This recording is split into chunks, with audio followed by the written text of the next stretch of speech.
జగన్ గారికి ఓటు ఎందుకు వేయాలంటే ఇలా పెన్షన్ ఇంటికి వచ్చి ఇస్తున్నారు. చంద్రబాబు నాయుడు గారు ఎక్కడో సెంటర్ పెట్టి పెన్షన్ ఇస్తే ఆటో టాక్ వచ్చి చచ్చిపోయిన వాళ్ళు ఉన్నారు. నిలబడలేక కీలో ఆటో టాక్ వచ్చి చచ్చిపోయిన వాళ్ళు ఉన్నారు. మరి జన్మభూమి కమిటీలో పచ్చ చక్క వేసుకొని పోయినోడికే పెన్షన్, పచ్చ చక్క లేనోడికి పెన్షన్ లేదు. జన్మభూమి కమిటీలో మీ పేదవాళ్ళందరూ ఇంత ధైర్యంగా, ఇంత అందంగా, ఇంత ఆనందంగా ఎలా బతకగలుగుతున్నారు?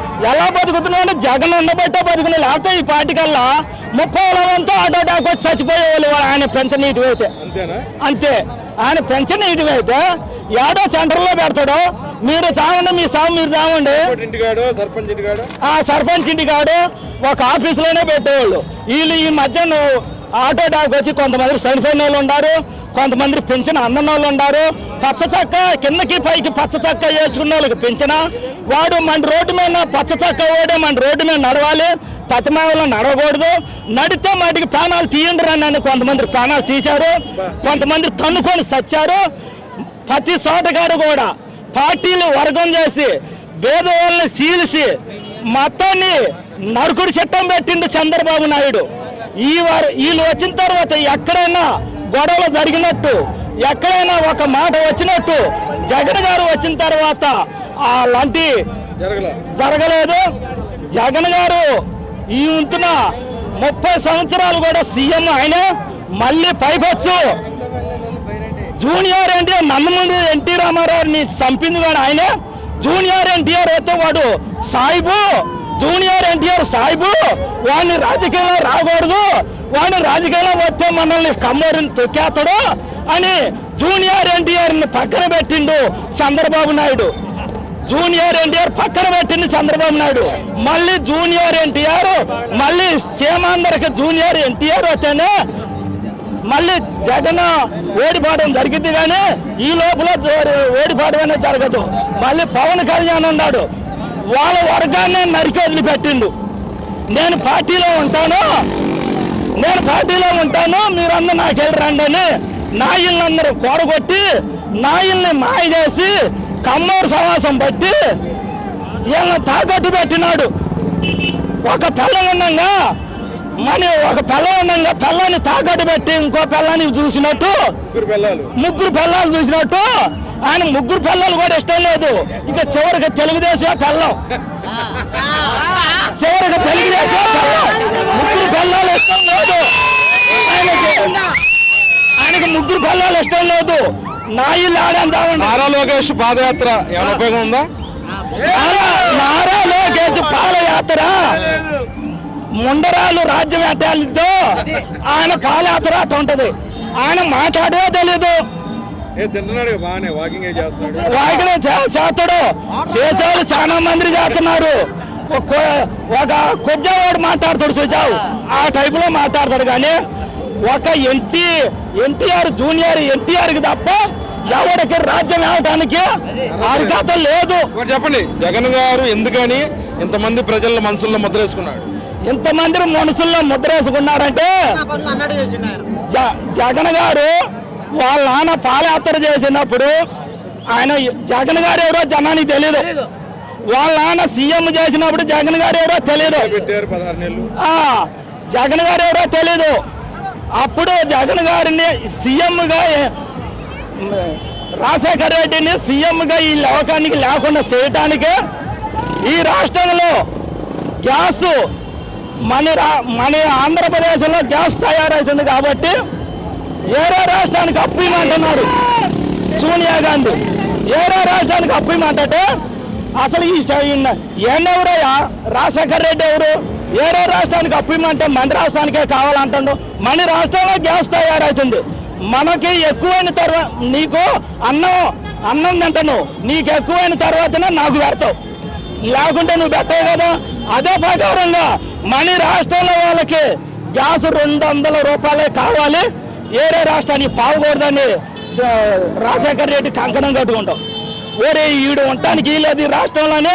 సోనియా గాంధీ కొత్త మరి చంద్రబాబు నాయుడు కుమ్మక్కయ్యి ఆయన్ని హెలికాప్టర్లోకి ఎక్కించి దానికి లిఫ్టులు మరి నొట్టులు తయారు చేసి వాతావరణం బాగలేదని మాయ చేసి చంపించిన నాయకుడు దుర్మార్గులు వీళ్ళు. సోనియా గాంధీ, చంద్రబాబు నాయుడు వీళ్ళిద్దరు దుర్మార్గులు. అందుకే సోనియా గాంధీ పతనం అయిపోయింది, మట్టి కొట్టుకొని పోయింది. ఇవాళ సంతోషపడుతున్నారు తెలంగాణలో వచ్చినారని. వాళ్ళ సంతోషం లేదు, తెలంగాణలో కాంగ్రెస్ వచ్చిందని సంతోషం లేదు.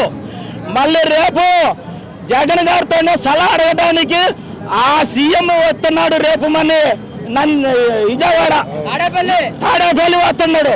అయ్యా నువ్వు ఎట్ట చేస్తున్నావు మాకు కూడా సలహా ఇవన్నీ ఆయన వస్తున్నాడు. సోనియా అంత దమ్ముండ మగోడు. సోనియా గాంధీకి వస్తే నువ్వు రాబాకు నా కాడికి అన్నాడు. సోనియా గాంధీ లేకపోతే నువ్వు నా కాడికి రా అన్నాడు జగన్. అంత టాలెంట్ ఇచ్చినాడు. రేపు రేవంత్ రెడ్డి మాట్లాడడానికి వస్తున్నాడు, జగన్ కలవడానికి వస్తున్నాడు రేపు తాడేపల్లి. ఒక్కసారి చూసుకోండి జగన్ టాలెంట్ ఎట్టుందో చూసుకోండి. పులినే ఉంటది, ఎన్ని నక్కలు వచ్చినా కూడా ఏమీ కాదు, పులి కింద సింహాలనే ఉంటది. అదే విధంగా ఈ సోనియా గాంధీ యాన్న ఎట్టల నుంచి వచ్చేసి మన ఆంధ్రప్రదేశ్ ఇందిరాగాంధీని మాయ చేసింది, మళ్ళీ ఇటు రాజశేఖర్ రెడ్డిని మాయ చేసింది. 30 ఏళ్ళు జగన్ గారు ఉండే అవకాశం అయితే కనిపిస్తుంది. 30 ఏళ్ళు జూనియర్ ఎన్టీఆర్ వచ్చింది ఆ ఊరికి, ఆ పార్టీకి శవమే కానీ ఆ పార్టీ బతికుంటం లేదు. ఎవరో తాగుపోతాడు, తందనాలు ఆడేవాడు తప్ప లేడు. డాక్రా గ్రూప్ వాళ్ళకి మాయ చేసిండు. డాక్రా గ్రూప్ నేను పూర్తి మాయ చేస్తానన్నాడు. జగన్ గారికి మ్యాక్సిమం ఎట్లేదన్నా జగన్మోహన్ రెడ్డి గారు అనేవారు పరిపాలన చేస్తున్నారు. So happy. ఈ నందిగామ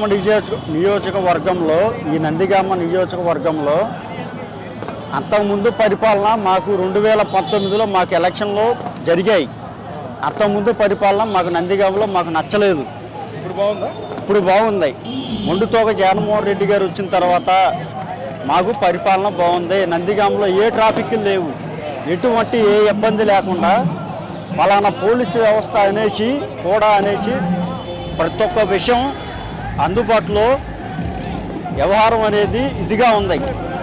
మాకు ఈనాడు అనేది ఒక విషయంగా చెప్పాలి అనేసి అనుకుంటే ఎమ్మెల్యే గారు నందిగామ నియోజకవర్గం, ఎన్టీఆర్ జిల్లా నందిగామ నియోజకవర్గంలో మొండుతోక జగన్మోహన్ రెడ్డి గారు, అరుణ్ కుమార్ గారు ఎమ్మెల్సీ మాకు ఎటువంటి ఇబ్బంది లేకుండా, మాకు ఎటువంటి ట్రాఫిక్ లేకుండా బాధితులుగా ఒక విధంగా మాకు అండగా ఉన్నారు. ఇప్పటికి కూడా ఎన్నటికి కూడా ఇప్పటికీ కూడా నందిగామ మండలం నియోజకవర్గంలో కూడా ఇప్పటికీ ఉండాలి. ఎవడొచ్చినా కానీ ఊరుకునేది లేదు. ఓకే. ఇంకొక విషయం ఏంటంటే అంతకుముందు గత ప్రభుత్వంలో తంగిరాల సోమయ్య గారు ఉన్నారు. మాకు ఎటువంటి ఇబ్బంది లేదు. మేము నా పరిస్థితిని బట్టి ఒక 2 ఎకరాల పొలం వేస్తే వరదొచ్చి కొట్టకపోతే తంగిరాల సోమయ్య గారు వచ్చి ఇంటి ముందు పొలం దగ్గరకు వచ్చి మీకు ఇది పరిస్థితి, మీకు న్యాయం చేస్తామన్నారు. లేదు. నందిగామ నియోజకవర్గంలో ప్రతి ఒక్క మండలం, నందిగామ నియోజకవర్గంలో 24 గ్రామాలు ఉన్నాయి. ఈ 24 గ్రామాల్లో అందరూ పట్టించుకునే వ్యవస్థ ఉండాలి. ప్రతి ఒక్కరికి ప్రతి కార్యకర్తలు అనేది ఏ విధంగా అనేసి ఉండాలనేసి అంటే మన నందిగామ నియోజకవర్గంలో మొండుతోక జగన్మోహన్ రెడ్డి గారు ఉండాల్సింది.